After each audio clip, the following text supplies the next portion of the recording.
Hai teman pemilih, kembali lagi bersama Bulkes, KPU Buleleng Podcast.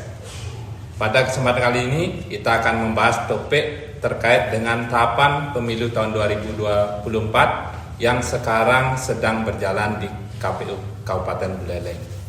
Nah, sekarang kita memasuki tahapan pendaftaran calon anggota legislatif untuk pemilu tahun 2024. Nah, bersama saya sudah ada Bapak Gede Sutrawan selaku Ketua Divisi Teknis Penyelenggara KPU Kabupaten Buleleng, dan juga ada Pak Ketua KPU Kabupaten Buleleng, Bapak Komang Budi Udiana.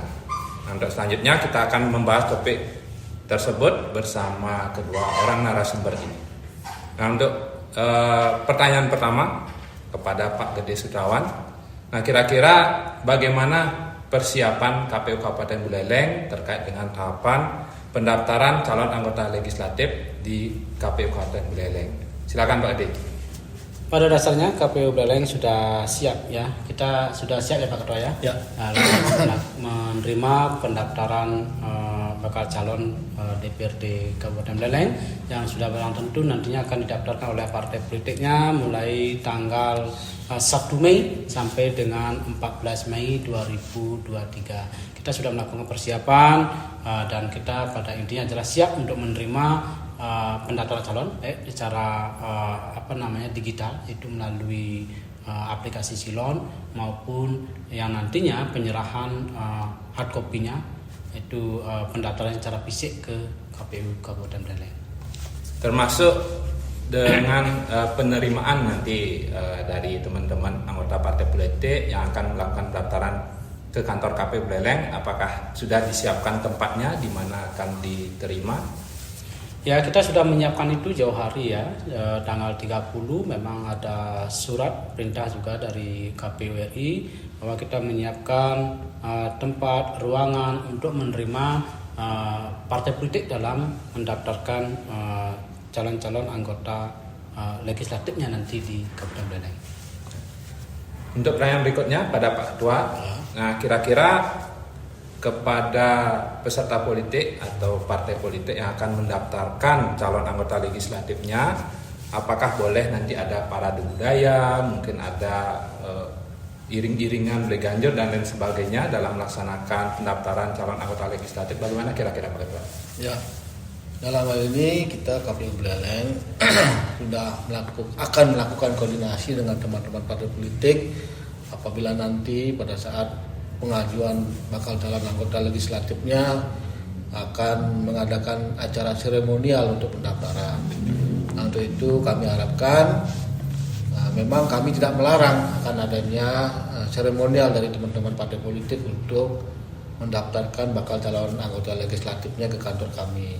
Nah, untuk itu kami perlu juga mengadakan rapat koordinasi selanjutnya, karena hal ini juga akan berkaitan dengan teman-teman di aparat keamanan. Jadi harus adakan pengamanan dalam hal nantinya teman-teman partai politik mengadakan seremonial dalam pendaftaran.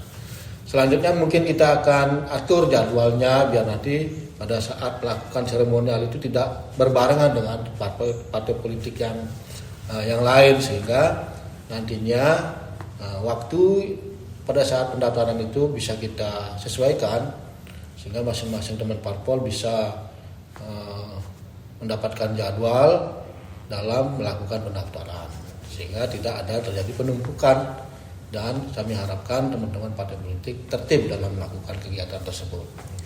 Jadi tidak lirarang ya Pak Ketua ya? Tidak, ya. Karena seremonial tersebut kan juga bagian dari pesta demokrasi, bagian dari sosialisasi ya. Sosialisasi dari partai politik peserta pemilu tersebut pada masyarakat, sehingga masyarakat juga tahu bahwasanya partai politik tersebut merupakan partai politik peserta pemilu tahun 2020. Saya kira ini juga penting ya. Ya. Ini juga penting karena bagaimanapun partai politik ingin memperkenalkan nantinya calonnya seperti apa, proses pendaftarnya bagaimana. Ini bisa menarik.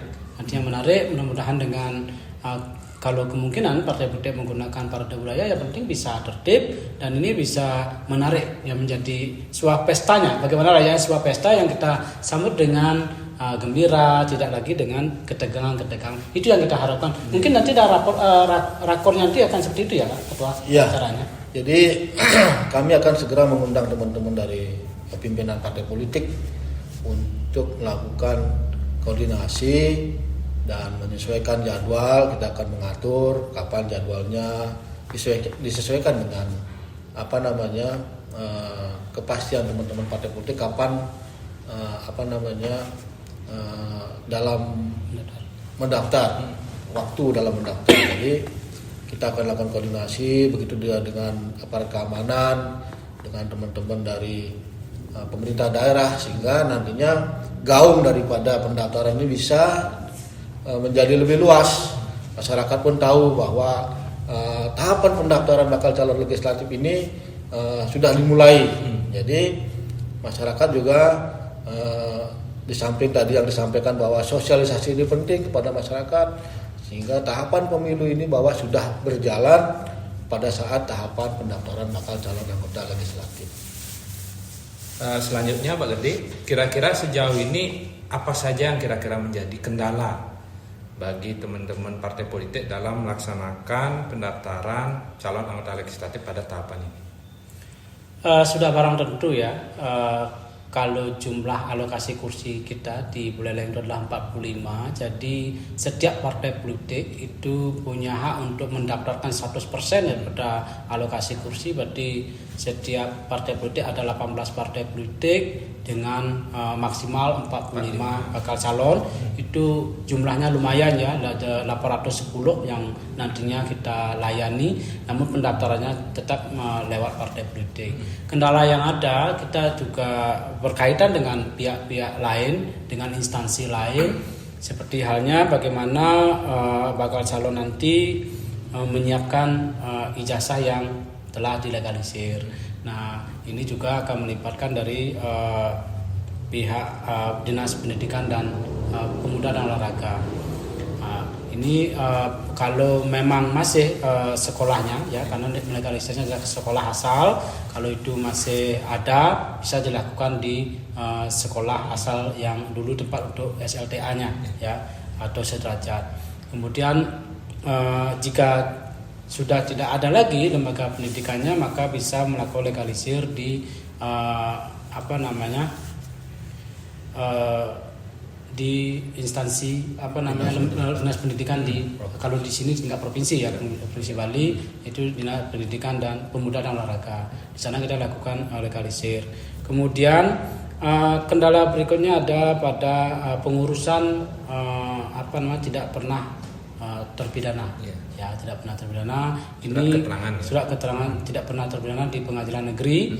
Nah, ini sudah barang tentu juga diikuti oleh syarat berikutnya, yaitu adanya SKCK sebelum dikeluarkannya surat tidak pernah terpidana. Nah, inilah yang menjadi ya dari dulu memang itu ada sebuah persyaratan mau tidak mau itu harus dilalui oleh setiap bakal calon yang nantinya disetorkan kepada partai politiknya dan partai politik menginput di dalam silon. Nah, itu kan jumlah maksimal pengajuan 45 calon anggota legislatif untuk tiap partai politik. Ya. Kalau jumlah minimalnya berapa Pak? Itu tergantung pada partai politik ya, berapapun boleh asalkan tidak melebihi dari 45. Kemudian kesediaan daripada tokoh-tokoh yang akan diajukan nantinya sebagai calon legislatif di Kabupaten Buleleng. Itu sangat tergantung pada partainya. Nah, terus yang mendaftarkan nanti siapa Pak?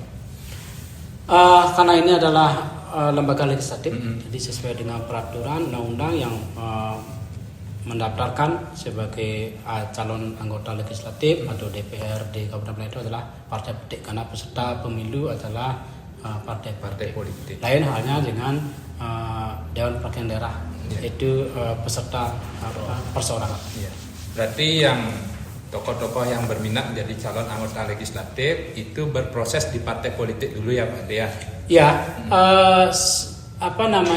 setiap orang yang berkeinginan untuk menjadi calon legislatif di Kabupaten Buleleng itu wajib menjadi anggota partai politik dulu, partai politik, karena itu menjadi syarat ya, memiliki KTA ya, nomor keanggotaan partai politik, kemudian usianya minimal 20 tahun dan lulusan SLTA sederajat.